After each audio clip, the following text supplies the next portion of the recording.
What's up guys, today's video we got another build. Now, is it the most overpowered build yet? Does it kill any boss with just one spam of the L2, or does it even possess the most secret weapons achievable in the game? Well, the short answer is no, no, and no. This build has none of those attributes, but one thing it does have is it is super amazingly fun to use. So for today's build, we have the Thanos build.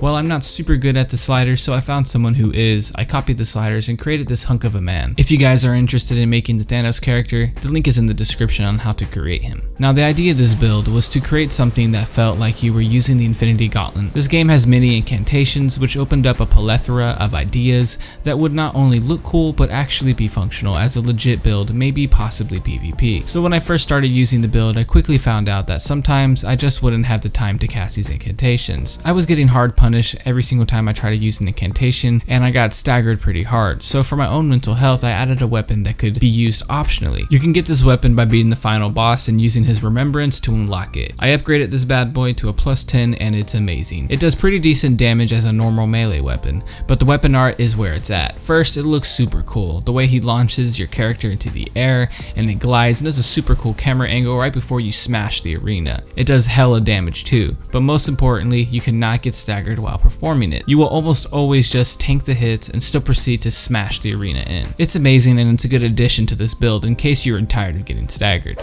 The best possible looking armor set that I found is the Tree Sentinel armor. Now it's gold and it's bulky and it looks just like Thanos' armor, with a little bit more gold. This armor can be obtained in the Ariza Hero's Grave dungeon. Now I must warn you, this will be a very annoying experience. Never have I ever entered a dungeon so utterly confused and annoyed.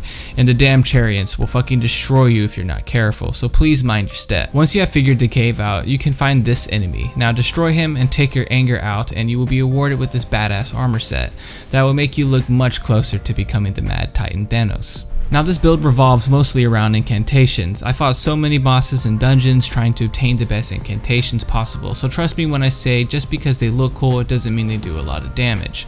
I like to say you can choose any incantation you want because I believe many do work well with this build. The incantations that I felt that worked the best were these: the Lightning Spear, Gurang's Beast Claw, Stone of Garank, I don't know, Flame Fall Upon Them, and the Black Blade. Like I said before, these are just the ones I found most success with my playthrough, but with so many options out there, I'm sure there's a better combo. The beast incantations do great because they do decent damage and are quick to cast. Flame Upon Them is really good for multiple enemies and does really good damage. The Lightning Spear casts really quick and has a really good range and hits like a truck. The Black Blade is your boss killer as it does really good damage and at range. I did an experiment with some dragon incantations as well, but had some trouble with their long ass animations and got punished by even small enemies.